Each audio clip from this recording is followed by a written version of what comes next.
Hello guys, मैं हूं काजल और आप देख रहे हो काजल की प्रेगनेंसी कैसे हैं आप लोग। उम्मीद करती हूं आप लोग बहुत ही अच्छे होंगे और आपकी प्रेगनेंसी भी काफ़ी अच्छी चल रही होगी। तो फ्रेंड्स, लड़का होने के ऐसे मैं आपको 15 लक्षण बताऊंगी जिनको सुन के आपको कई हद तक अनुमान लग जाएगा कि आपके गर्भ में पलने वाली आपकी संतान जो है वो एक बेटा होगा। क्योंकि फ्रेंड्स, जो मैं लक्षण आपको बताने वाली हूँ वो 80% महिलाओं के साथ जो है बिल्कुल सच बैठा है। तो अगर आपके साथ भी वो सिम्टम्स मैच होते हैं तो कहीं ना कहीं आपको 80% या 90% तक पता लग जाएगा कि आपके गर्भ में पलने वाली संतान जो है वो एक बेटा होगा या फिर एक बेटी होगी। फ्रेंड्स, मैं और मेरा चैनल जो है लिंग में भेदभाव नहीं करता है, बट हर एक गर्भवती महिला के मन में ये सवाल जरूर चलता है कि जो मेरे साथ ये सिम्टम्स हो रहे हैं वो एक बेटे के हैं या फिर एक बेटी के हैं। आपको कैसे पता लगेगा कि जो आपके साथ सिम्टम्स हो रहे हैं वो एक बेटे के हैं या फिर एक बेटी के हैं? तो आइए जान लेते हैं कि आपके साथ जो लक्षण हो रहे हैं वो आपको क्या संकेत देते हैं कि आपकी आने वाली संतान जो है वो एक लड़का होगा या फिर एक लड़की होगी। तो चलिए फ्रेंड, वीडियो को स्टार्ट करते हैं। वीडियो स्टार्ट करने से पहले एक गुजारिश ज़रूर करूंगी कि जिस किसी ने भी अभी तक मेरा चैनल सब्सक्राइब नहीं किया है, सब्सक्राइब करके बेल आइकन को ज़रूर हिट करना। उससे क्या होगा, हर एक नई वीडियो की नोटिफिकेशन आप तक आएगी और आप मेरी वीडियोज़ को देख सकते हो।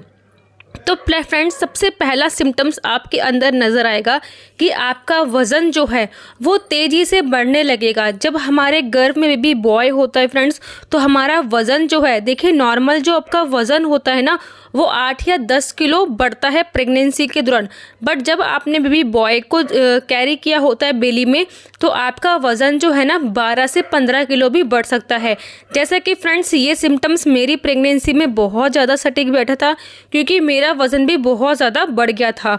तो फ्रेंड्स, अगर आपके साथ भी ऐसा हो रहा है कि आपका वज़न जो है वो बहुत ज़्यादा बढ़ रहा है तो आपको जो है बेबी बॉय होने के ज़्यादा चांस होते हैं। बट मैं आपको इसके पीछे का एक और कारण बताती हूँ। अगर आपका वज़न बढ़ रहा है ज़्यादा फ्रेंड्स, तो इसमें आपको प्रॉब्लम भी आ सकती है क्योंकि इससे आपको बीपी हाई हो सकता है और नॉर्मल डिलीवरी के चांस जो है वो कम हो सकते हैं। तो इसलिए अगर आपका वज़न बढ़ रहा है फ्रेंड्स, तो प्लीज़ अपने ऑयली पे या फिर अपनी डाइट पे जो है वो कंट्रोल कीजिए। आप ऐसा चीज़ मत खाइए जिससे आपका वज़न जो है बहुत ज़्यादा बढ़ जाए। ठीक है, आप हेल्दी चीज़ें खाइए प्रेगनेंसी में, जो आपके बच्चे के लिए जो अच्छी न्यूट्रिशन दे सके वो आप चीज़ें खाइए। जैसे कि हमें प्रेगनेंसी के दौरान बहुत ज़्यादा क्रेविंग होती है तो हम ऑयली वगैरह, स्पाइसी वगैरह, पिज़्ज़ा बर्गर वगैरह खा लेते हैं, तो उससे हमारा जो है ना बहुत ज़्यादा वेट गेन हो जाता है। तो वो आपको अवॉइड करना चाहिए। दूसरा सिम्टम्स बहुत ही सटीक है फ्रेंड्स, वो है कि जब आपका 8वां या 9वां महीना लगेगा फ्रेंड्स, जैसे कि मैं अपने प्रेगनेंसी का यहाँ पे आपको अनुभव बताती हूँ कि जब आपका 8वां या 9वां महीना लगेगा फ्रेंड्स, एकदम से आपकी जो खाने की इच्छा है ना वो मीठा खाने की इच्छा आपकी होने लग जाएगी, जिससे आप समझ पाओगे कि आपकी आने वाली संतान जो है वो एक बेटा हो सकता है। क्योंकि फ्रेंड्स, आपने ये बात सभी के मुँह से सुनी होगी कि जो महिला मीठा खाती है उनको जो है वो लड़की होती है। फ्रेंड्स, मैं आपको 80% तक अपनी खुद की एक्सपीरियंस से बता सकती हूँ और जो मेरे आसपास के पड़ोस में जब मेरी प्रेगनेंसी थी उस टाइम पे जब वो प्रेग्नेंट थी, और साथ में मैं अपने कुछ ऐसे सब्सक्राइबर के भी आपको मैसेज दिखा सकती हूँ जिन्होंने मुझे खुद बताया है कि सच में 8वें 9वें महीने में अगर आपको लास्ट ट्राइमेस्टर में 7वें 8वें 9वें महीने में मीठा खाने की क्रेविंग हो रही है फ्रेंड्स, तो आपको बेटी नहीं बेटा होने के ज़्यादा चांस होते हैं। क्योंकि ये मैंने अपनी प्रेगनेंसी के दौरान बहुत ज़्यादा फील किया था, क्योंकि मैंने जो है फर्स्ट और सेकंड ट्राइमेस्टर में फ्रेंड्स मैंने चटपटा तीखा खाया था, बट मीठा मैंने थर्ड ट्राइमेस्टर में ही खाया था। अगर आपके साथ भी ऐसा हो रहा है कि लास्ट के महीने में आपको मीठे खाने की क्रेविंग हो रही है तो ये आपको संकेत देता है कि आपकी आने वाली संतान जो है वो एक बेटा होगा। इसके बाद फ्रेंड्स, एक और सिम्टम्स में आपको बहुत ही सटीक बताती हूँ, वो है आपके निपल में खुजली होना।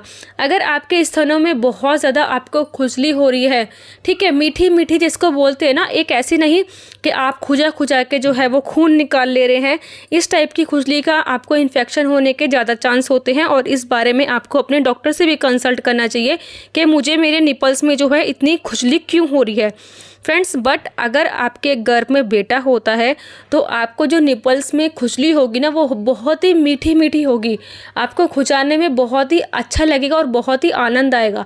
तो अगर आपके साथ भी ऐसा हो रहा है कि आपके निपल्स में जो है ना खुजली हो रही है और वो बहुत मीठी मीठी हो रही है, तो ये भी एक संकेत देता है कि आपकी आने वाली संतान जो है वो एक बेटा होगा।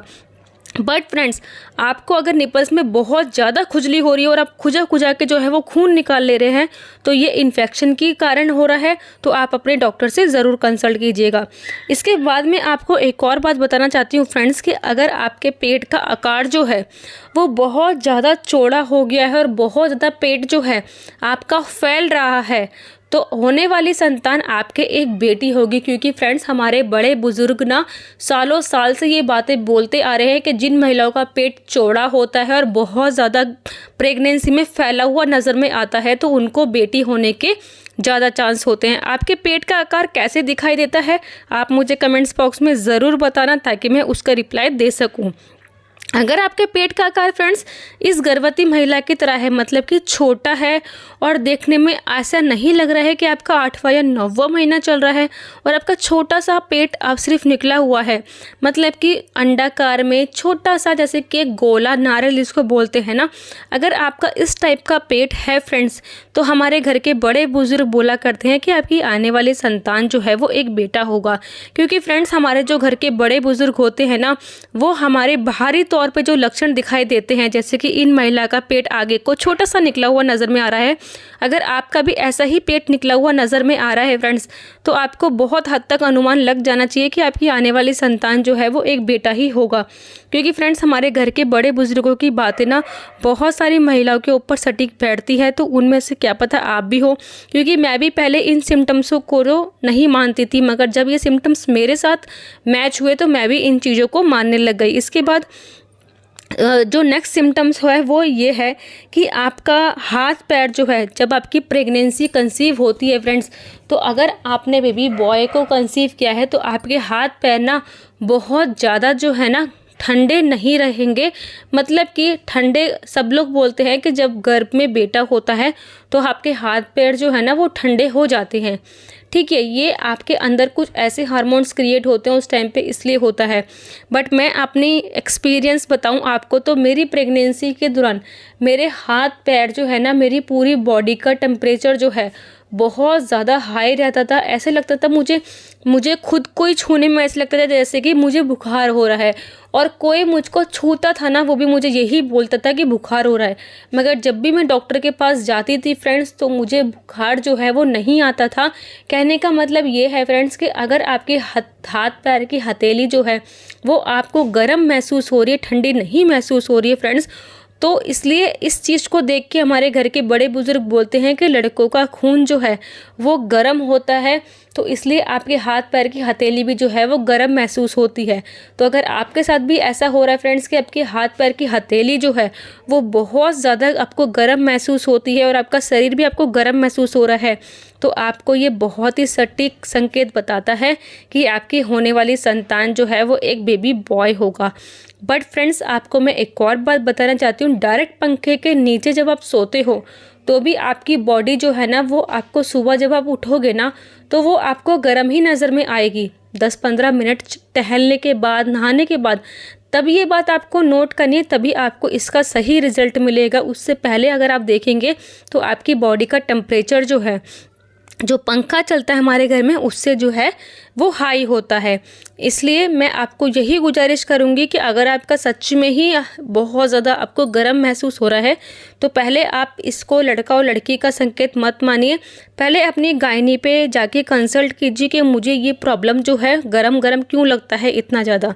अगर वो बोलती हैं कि आपको बुखार नहीं है, तब आपको अंदाज़ा लगाना है कि काजल ने क्या बोला था कि गर्म होने पे आपको बेबी गर्ल नहीं बेबी बॉय होने के ज़्यादा चांस होते हैं। इसके बाद फ्रेंड्स, नेक्स्ट सिम्टम्स ये है कि आपको ना बहुत ज़्यादा अगर आलस आता है अपनी प्रेगनेंसी के दौरान, तो हमारे घर के बड़े बुज़ुर्ग और आपने भी अपने आस पड़ोस में सुना ही होगा कि जिन महिलाओं को बहुत ज़्यादा आलस आता है तो उनको बेबी गर्ल होने के ज़्यादा चांस होते हैं, और जो महिला अपनी प्रेगनेंसी के दौरान एक्टिव रहती है तो उनको बेबी बॉय होने के ज़्यादा चांस होते हैं। बट ये लक्षण फ्रेंड्स आपको 3 महीने के बाद देखना है, क्योंकि 3 महीने तक चाहे आपके गर्भ में लड़का हो चाहे लड़की हो, आपको नींद, आलस, थकान बहुत ज़्यादा होगी, क्योंकि उस टाइम पे आपके बच्चा जो है बहुत तेज़ी से ग्रो कर रहा होता है। तो आई होप इन वीडियो से आपने जाना कि बेबी बॉय के क्या लक्षण होते हैं। अगर इनमें से कोई भी लक्षण आपके साथ मिलता है फ्रेंड्स, तो आप थोड़ी बहुत तसल्ली ये रखिए कि आपकी आने वाली जो संतान है वो एक बेबी बॉय होगा। बाकी आप अपने लक्षण मुझे कमेंट्स बॉक्स में ज़रूर शेयर करिएगा। Bye bye, take care.